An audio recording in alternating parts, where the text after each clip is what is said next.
İlk öncelikle Tataristan hakkında birçok bilgi ve dedikodu etrafta dolaşmakta. Ben de sizlere bu soru işaretlerini giderebilmek için kapsamlı bir araştırma yaparak sizlere sundum. Bu videoda Tataristan'ın coğrafi bilgisi, kültürleri, geçmişteki ve günümüzdeki yaşantıları, gezilecek yerleri, dini bilgileri, ekonomik ve siyasal bilgilerine varana kadar oldukça geniş ama kısa ve öz bir belgesel hazırladım. Bu yüzden emeğimin karşılığı olarak videoyu beğenerek bana destek olabilirsin. Yorumlarda fikirlerinizi veya bir sonraki videoya konu önerisi sunabilirsin. Videoya başlamadan önce dizi, film, oyunların hikayelerini anlattığım Asıl Hikayesi adlı YouTube kanalıma bakabilir, mitoloji ve tarih gibi birçok konudan bahsettiğim Geçmişin Sırları kanalıma bakabilir, Twitch kanalım olan Masalcı Dede'nin Diyarı üzerinden yapmış olduğumuz canlı yayınlara katılarak hem bizlerle eğlenebilir hem de bana destek olabilirsin. Aynı zamanda sizlerle sohbet ve teoriler konuştuğum Masalcı Dede'nin Diyarı Discord sunucuma gelerek sen de bu atmosferi soluyabilirsin. Bu arada bana maddi destek olan herkese çok teşekkür ederim. Lafı fazla uzatmadan ben Masalcı Dede, videoma ve Türk yurdu Tataristan hakkındaki belgeselime hoş geldiniz. Tataristan Cumhuriyeti, Rusya Federasyonu'na bağlı özerk bir cumhuriyet olup başkenti Kazan'dır. Yüz ölçümü 67.836 km²'dir. Tataristan Cumhuriyeti'nin siyasi statüsü cumhuriyettir. Tataristan 3.786.400 olan nüfusu ile federe birimlerin arasında 8. sırada yer almaktadır. Bunun %46.3'ü erkek, %53.7'si ise kadındır. 21 şehre sahip olan Tataristan'ın başlıca büyük ve önemli şehirleri Kazan, Naberezhnya, Chelny, Nijnikams, Almetyevsk ve Yelubaga'dır. Belki isimleri düzgün telaffuz edememiş olabilirim, bu yüzden kusuruma bakmayın. Sadece Tataristan'ın değil, Rusya Federasyonu'nun da en önemli bilim, sanayi ve kültürel merkezlerinden biri olan Kazan, aynı zamanda zengin bir tarihe sahiptir. Naberezhnya'da bulunan üretim tesisleri Almetyevsk petrol üretimi, Nijimaks'ta petrol kimya üretim merkezidir. Tatarlar ülke nüfusunun %52.9'unu oluşturmaktadır. Bunun yanı sıra %39.5 ile Ruslar, %3.3 ile Çuvaşlar ve %4.2 ile diğer etnik gruplar izlemektedir. Burada objektif değil, subjektif bir yorum katmak istiyorum. Eğer kanalımda bulunan Moğolistan adlı videomu izlediyseniz burada yine Rusların egemenliğinde bulunan bir devlet olduğundan bahsetmiştim. Rusya, açık konuşmak gerekirse, nerede bir zenginlik varsa çökmüş ve kaymağını yemekte. Tabiri caizse sömürülen Tatar vatandaşlarının ekonomik ve statü durumunu videonun devamında sizlere de aktaracağım. Konuya dönecek olursak da Volga Nehri'nin Belia Vyatna ve Kama nehirleriyle birleştiği noktada bulunan Tataristan'da nehir taşımacılığı yaygındır. Tataristan için yaşamsal önem taşıyan Volga Nehri sayesinde yolculuk ve yük taşımacılığı, ihracat ve ithalat yapılmaktadır. Tataristan büyük ölçüde kentleşmiş bir ülkedir. Nüfusunun %74'ü kentlerde yaşamaktadır. Çalışma hayatında kadınlar erkeklerle neredeyse yarı yarıya yer almaktadır. Gelelim eğitim durumuna.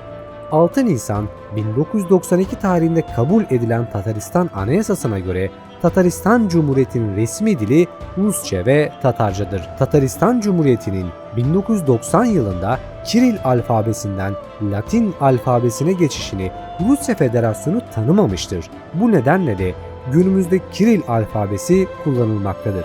Tataristan'da eğitim Rusça ve Tatarca yapılmaktadır. Fakat Tatarca eğitim ancak ilk ve orta öğretimde kullanılmakta olup üniversitelerde eğitim dili Rusçadır.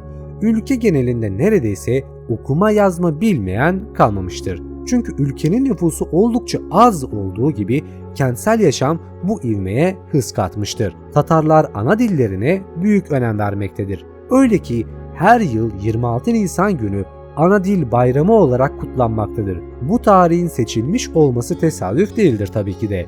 26 Nisan Tatar dilinin babası olarak kabul edilen şair Abdullah Tukay'ın doğum günüdür. Günümüze kadar ulaşan kaynaklara göre Kazan Hanlığı döneminde de yazılı kültür ve eğitim oldukça yüksek seviyededir.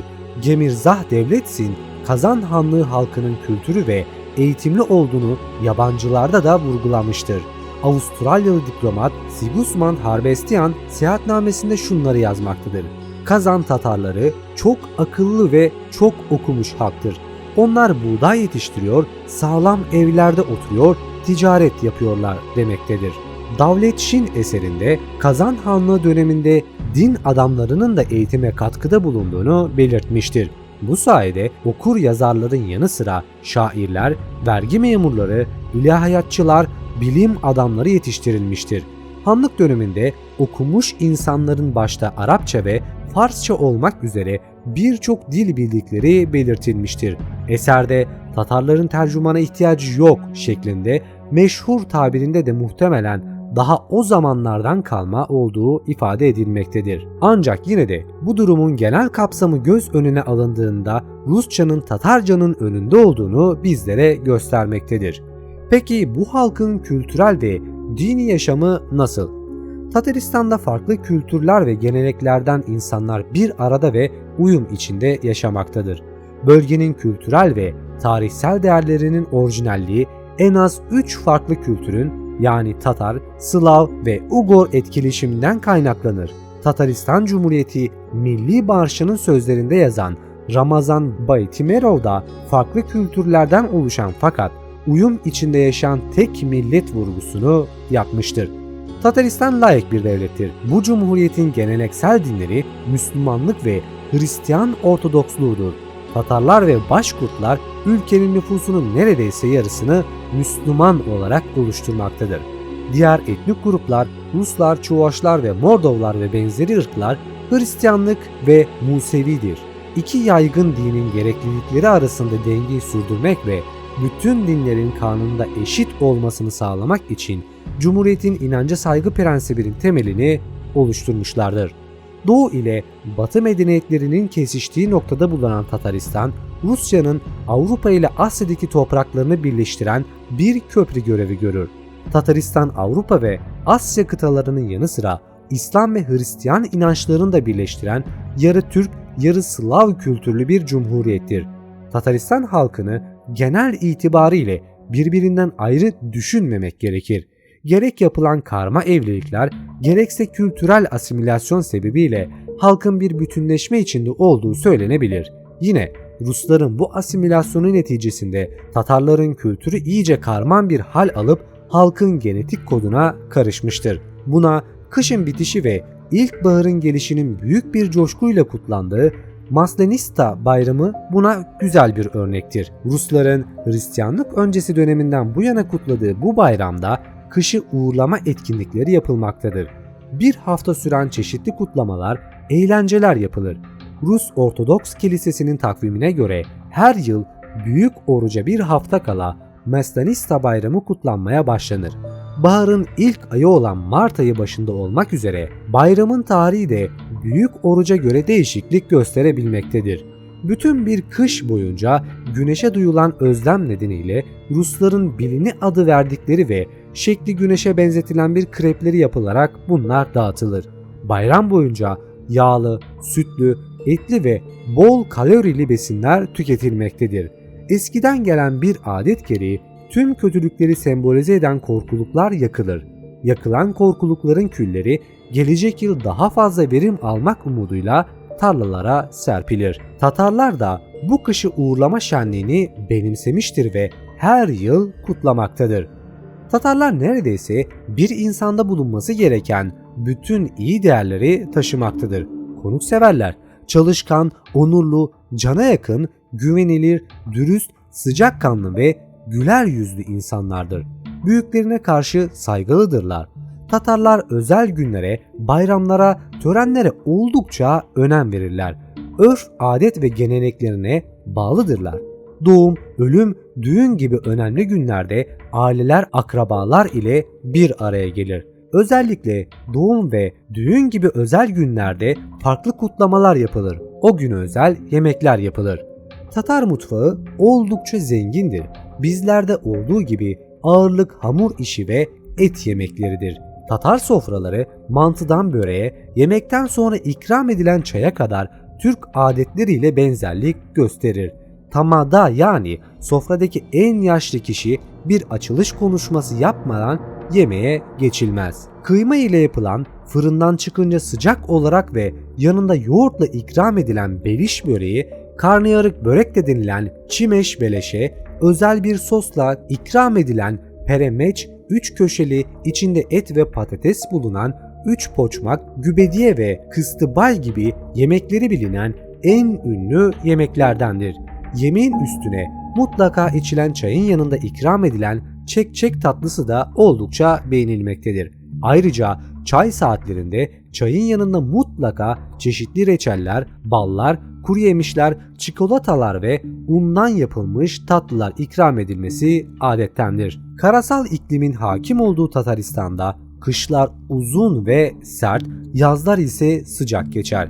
Kışların uzun olması bahara daha büyük bir özlem doğurur. Dolayısıyla Tataristan'da geç gelen bahar çeşitli etkinliklerle karşılanır. Nuh tufanına kadar uzandığı söylenen Sabantoy Bayramı'nı da bunlardan bir tanesidir. Genellikle Mayıs ayının ikinci yarısından itibaren başlayan kutlamalar yaklaşık bir ay kadar sürer. Geç gelen baharı müjdeleyen Sabantoy Bayramı'nda direğe tırmanma, halat çekme, ağızda kaşıkla yumurta taşıma, yağlı direk üzerinde yürüme, yoğurt tepsisinde ağzıyla para arama gibi çeşitli dallarda yarışmalar yapılmaktadır. Ben çocukluğumda 23 Nisanlarda bu tarz etkinlikler yaparak geçirmiştim. Belki de bu tarz olayları Tataristan'dan almış olabiliriz. Bunun yanında at yarışları ve güreş müsabakaları da düzenlenir. Güreşlerde birinci genele koç hediye edilir. Geleneksel Tatar yemekleri yapılır. Tatar kızları milli kıyafetlerini giyerek şarkılar söyler ve dans ederler. Milli Eğitim Bakanı Nabi Avcı'nın da belirttiği gibi Tataristan'da kutlanan en büyük bayramlardan olan Sabantoy, tabiatın yeniden canlandığının, insanda uyandırdığı ortak neşeden doğmuş bir baharı karşılama şölenidir. Sabantoy Bayramı Tataristan'ın dışında 20 farklı ülkede daha kutlanmaktadır. Türkiye'de de bu ülkelerden biridir. Biz bunlara genel olarak farklı isimler vermekteyiz. Genel bilinen adıyla da ismi Hıdrellez'dir. Bir de tarihi, kültürel ve sanat anlayışını bir gözden geçirelim. Nüfusu 1,14 milyonu bulan başkent Kazan sadece Tataristan'ın değil, Rusya Federasyonu'nun da en önemli kültürel merkezlerinden bir tanesidir. Eski çağlarda bir ticari merkezi olarak kurulan Kazan şehri aynı zamanda zengin bir tarihe sahiptir. UNESCO'nun 2000 yılında Dünya Kültür Mirası listesine aldığı Kazan Kremlini, Kazan şehrinin en önemli bir değeridir. Kazan Kremlini'nde Ermitaş Kazan Merkezi, Kul Şerif Camisi, Milli Kültür Galerisi, Tataristan Cumhurbaşkanlığı Sarayı, 2. Dünya Savaşı Müzesi, Tataristan Cumhuriyet Müzesi de bulunmaktadır. Ekonomik açıdan genel olarak incelemek gerekirse Tataristan'ın resmi para birimi rubledir. Yani Ruslarla aynı para birimini kullanmaktadır. Şu anki değeri 1 rublenin 0,26 kuruş olduğunu varsayarsak, Tataristan Rusya Federasyonu içerisinde Doğu ve Batı, Kuzey ve Güney yollarının kesiştiği büyük sanayi işletmeleriyle en yüksek ekonomik gelişme düzeylerinden birine sahiptir. Yakıt ve petrokimya endüstrileri Kazakistan'ın ana endüstriyel potansiyelini belirtmektedir. Tataristan petrol, doğalgaz ve kireç taşı kaynakları bakımından oldukça zengindir. Ülkenin en büyük doğal kaynakları petrol ve doğalgazdır. Tataristan yıllık yaklaşık olarak 32 milyon ton ham petrol üretmektedir. Ülkede yaklaşık 1 milyar ton petrol olduğu tahmin edilmektedir. Askeri ücret 14.000 ruble yani dolara çevirdiğimizde 194,25 dolar, ortalama maaş 38.332 ruble yani 524 dolara tekabül etmektedir. Genele bakarsak halkının çok zengin olduğu söylenemez. Rusya'nın baskısı her zaman olduğu için Rusya'da oluşan herhangi bir olumsuzlukta Tataristan büyük ölçüde etkilenmektedir. Gelelim en önemli soruya. Tatarlar Türk mü? Genele bakıldığında kendilerini Türk olarak görseler de buna itiraz edenler de mevcut. Kendileri dolaylı yoldan Moğol soyuna dayandığı için ve Moğolların Türk olmadığını bildiğimiz için bu durum bizler önüne çıkmaktadır. Ancak bilinen bir gerçek sonradan Türkleşen Moğol soyuna dayandığı için dolaylı yoldan da Türk diyebiliriz. Unutmayın, Türklük her ne kadar bir soy olarak bilinse de aynı zamanda bir fikirdir. Sen kendini ne hissediyorsan olsun. Buraya kadar izlediysen videoyu beğenmişsin demektir. Kanalıma abone olabilir, videoyu beğenebilir ve yorumlarda fikirlerini belirtebilirsin. Bir sonraki videoda görüşmek üzere. Kendinize iyi bakın, hoşça kalın.